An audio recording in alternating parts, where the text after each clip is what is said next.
Friend, this is Manish and welcome to NS coaching centre. आज हम लोग सांख्यिकी के बारे में अध्ययन करेंगे। सांख्यिकी से कैसा कैसा क्वेश्चन आता है देखेंगे। सांख्यिकी को इंग्लिश में स्टैटिक्स कहते हैं। स्टैटिक्स के अंतर्गत क्या क्या आते हैं? मीन आते हैं, मीडियन आते हैं, मोड आते हैं, रेंज आते हैं, वेरिएशन आते हैं और एचडी विचलन आते हैं, विचलन मानक आते हैं। बहुत सारे इस तरह के क्वेश्चन आते हैं। आपको नजर आ रहा होगा, यहाँ पर लिख दिया गया जितना आपको स्टैटिक्स से पढ़ना सारा चीज आपको दे दिया गया। इसी सब चीज का वैल्यू हम 15 मिनट में निकालेंगे कि आखिर इन सभी को अलग अलग नहीं जगह का आप एक ढंग से समझिएगा तो बहुत जल्दी आपको समझ में आएगा। देखिए, सबसे पहले आपको देखिए मीन है। मीन का मतलब होता है माध्य, और माध्य का पहला क्वेश्चन देखिए, जिसे हमने एक एग्जाम्पल लिया और एक एग्जाम्पल से आपका वीडियो लंबा ज्यादा नहीं हो जाए, बहुत बड़ा वीडियो नहीं हो जाए, इसलिए हम आपको एक क्वेश्चन से सारा डेविएशन आप निकाल के दिखाते हैं। जैसे आपको एक क्वेश्चन दिया गया है, क्वेश्चन ये है कि 10-10 इसका ये क्वेश्चन है, इसका आपको मीन निकालना है। तो मीन का ही आपको कहते हैं, मीन को हम लोग क्या लिखते हैं? माध्य को ही कहते हैं औसत, माध्य को ही कहते हैं औसत, माध्य को ही कहते हैं औसत। तो माध्य निकालिए तो औसत। आप जानते हैं कि राशियों का योग, राशियों का योग बटा राशियों की संख्या, राशियों की संख्या आप यहां से निकाल सकते हैं। राशियों का योग 10, 20, 30, 40, 50 और 10, 60, 70, 80 और 90, यानी कितना हो गया योग? 90। नंबर ऑफ राशि कितना है? तो 3 और 3 6 और 3 9, तो इसका हमारा आ जाए कितना? 10। आप इसको आसानी से निकाल सकते हैं। ये आपका आ गया कितना? आ गया 10 आ गया। मीन हमारा 10 आ गया। दूसरा क्वेश्चन कहता है कि माध्य निकालिए।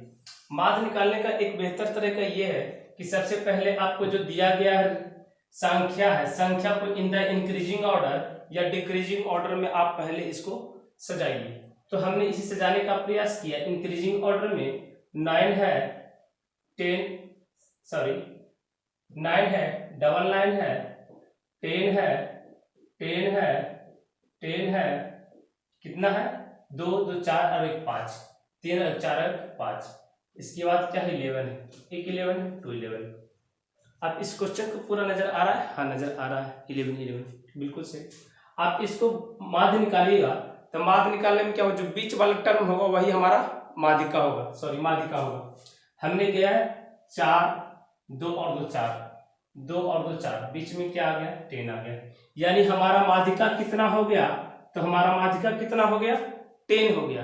आप यहाँ पर आसानी से देख पा रहे होंगे। ऊपर थोड़ा सा कट रहा है वीडियो, चलिए कोई बात नहीं। आप यहां से देख रहे हो कि 10 आ गया माध्य, माध्यिका भी आ गया 10, माध्यिका भी आ गया 10, जिसको बोलते हैं मीडियन। कोई सोच रहा होगा कि बताइए तो बीच में 1 आ गया तब तो हो गया, अगर बीच में 2 आ जाता, जैसे ये 10 है, 10 के जगह पर अगर 12 आ जाता तो 12 में हम क्या करते हैं कि 12 में अगर 2 को बीच में आ जाए, जैसे यहाँ पर हमने 10 को बीच में आया है, बीच में 10 आया, अगर बीच में 2 संख्या आ जाए तो हम दोनों संख्याओं को जोड़ेंगे और 2 से डिवाइड करेंगे, वो हमारा माध्यिका निकल जाएगा। आपको यहाँ तक समझ में आ गया होगा। आगे क्या दिया गया है? आगे दिया गया है बहुलक। बहुलक में बहुत बेहतर कंसेप्ट है कि बहुलक को आप क्या कीजिए, इन द रेंज में आप देखिए कि सबसे ज्यादा कौन है। रेंज में बहुलक का मतलब होता है जो सबसे अधिक बार आता है उसे बहुलक करते हैं। आप इस क्वेश्चन को बहुलक निकाल सकते हैं कि बहुलक क्या होगा। तो देखेंगे 10 1 2 3 4 और 1 5, यानी बहुलक हमारा कितना हो गया? ये अगर इमेज नहीं हट रहा तो आप ऐसे कर सकते हैं, 10 और ये 10 और ये 10। देखिए बहुलक कितना हो गया? जो ज्यादा बार आएगा वो हमारा बहुलक कहलाएगा। 1 2 3 4 और 1 5, ये हमारा बहुलक हो गया 10। इसके बाद पूछा है एक इंपॉर्टेंट है कि इंपॉर्टेंट ये है कि कई फार्मूला डायरेक्ट पूछ देता है, कोई भी एग्जाम में डायरेक्ट फार्मूला आ जाता है, जैसे बहुलक बराबर ये फार्मूला आपको हमेशा याद रखना है। ये फार्मूला आपको ये से याद रखना है। बहुलक बराबर क्या लिखा गया है? तो माध्यिका। तो अब देखिए फार्मूला के द्वारा कहीं दूसरा तो नहीं आ रहा, इसलिए हम एक बार चेक कर लेते हैं। तो बहुलक बराबर गया है 3 गुने माध्यिका। और ये बताओ होगा कि माध्यिका कितना है? तो बोलेंगे सर 10 था।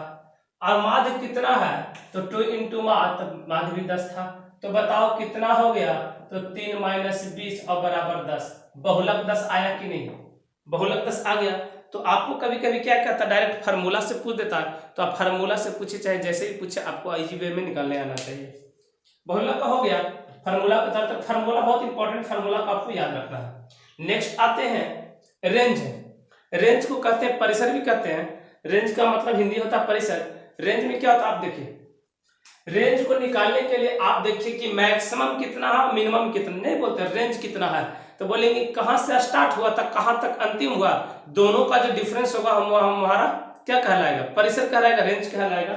हमें रेंज के बारे में सबसे मैक्सिमम कितना था 11 और मिनिमम कितना था 9, तो आपको रेंज कितना हो गया, रेंज कितना हो गया 2। आप आसानी वे में समझ रहे होंगे, 2 हो गया। आप इसे नहीं कर सकते क्योंकि हमारा दिया गया इसमें कुछ यूज नहीं था, 10 इसका ऊपर ही आ गया था। अगला में है विचलन। देखिए विचलन या प्रसरण या प्रचार, देखिए समझिए विचलन, विचरण, प्रसरण और प्रसार, ये तीनों पूछता है। जब ये तीनों पूछे तो हम कैसे निकालेंगे, यहां देखिए सबसे पहले क्या कीजिए कि विचलन में आप देखिए कि हमारा माध्य क्या आया था, तो हमारा माध्य 10 आया था। देखिए प्रसरण निकालने का एकमात्र तरीका मैं आपको बता रहा हूं।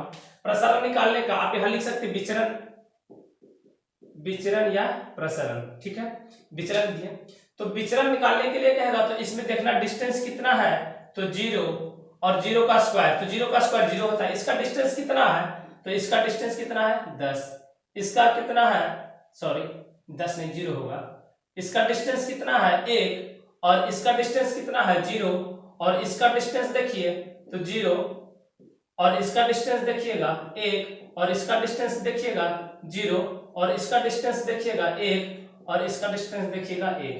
आपको यहां तक पूरा के पूरा क्वेश्चन आ रहा है, लाइन कट रहा है, चलिए कोई बात नहीं, हम थोड़ा सा नीचे लिख देते हैं।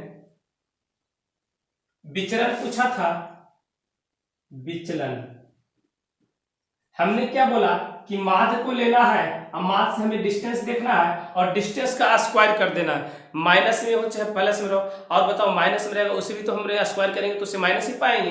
तो आप देखिए पहला का डिस्टेंस कितना है 0, अगला का कितना है 0, अगला का कितना है 1, नेक्स्ट का कितना है 0, नेक्स्ट का 0, नेक्स्ट का 1, नेक्स्ट का 0, नेक्स्ट का 1 और नेक्स्ट का 1। बात समझिए, ये हमारा 0 आ गया, ये हमारा 0 आ गया, ये हमारा 1 आ गया, 0 आ गया, 0 1 0 1 1। आप आसानी से इसे आप देख पा रहे होंगे, समझ पा रहे होंगे। जितना कहता है उतना और बटा नंबर ऑफ विचलन बराबर याद रखिएगा। सबसे पहले माध्य से प्रत्येक को घटाएंगे और घटाने पर जो आएगा उसका स्क्वायर करेंगे और स्क्वायर करने के बाद हमें नंबर ऑफ क्वांटिटी से डिविजिबल करना। नंबर ऑफ क्वांटिटी कितना था, तो 9 क्वांटिटी था, आप 9 से डिविजिबल कीजिए। आप इसे जोड़िए 1 और 1 और 1 और 1, क्या करना है, तो 4 बटा कितना आ गया 9।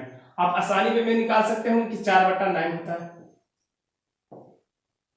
नेक्स्ट देखिए 4 बटा 9 हो गया, विचलन या प्रसरण हो गया। आगे हम लोग देखते हैं, आगे हमारा पूछा है मानक विचलन। देखिए विचलन अलग है, मानक विचलन अलग है।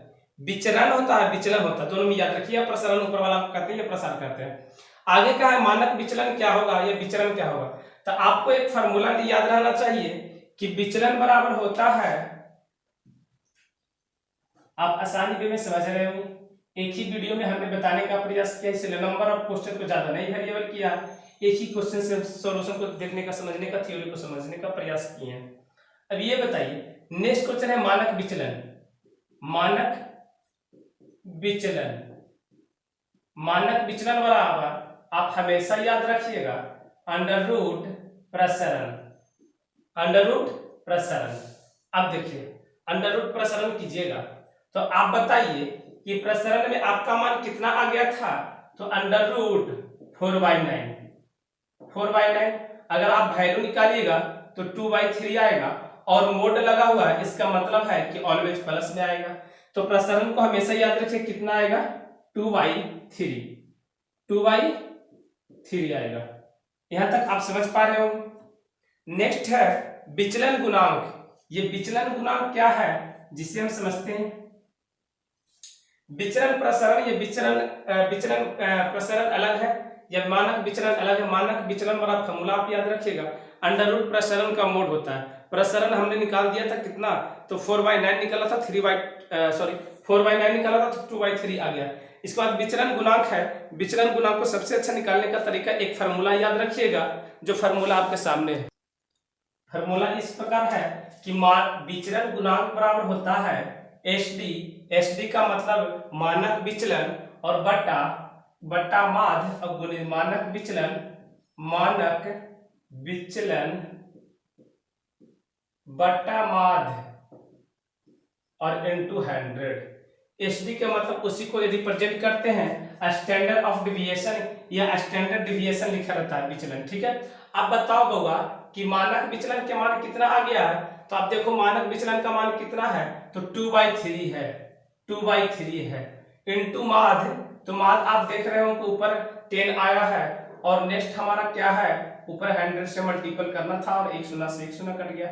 हमारा जो एक्चुअल हमारा आंसर आ गया 20/3 आ गया। आप आसानी से आप लिख सकते हैं कि 20/3। आशा करते हैं कि ये चैप्टर आपको पूरी तरीके से समझ में आया होगा। किसी प्रकार का हाँ याद रखिएगा, यहाँ परसेंटेज लगाना नहीं भूलिएगा। ये हमारा सर जो आता है विचलन गुणांक हमेशा परसेंटेज में ही आता है। विचलन गुणांक कितना हुआ, 100% में कितना हुआ। आप अगर एक ही वीडियो में ये पूरा का पूरा आपको समझ में आ गया तो वीडियो को लाइक कीजिएगा, सब्सक्राइब कीजिएगा और शेयर कीजिएगा।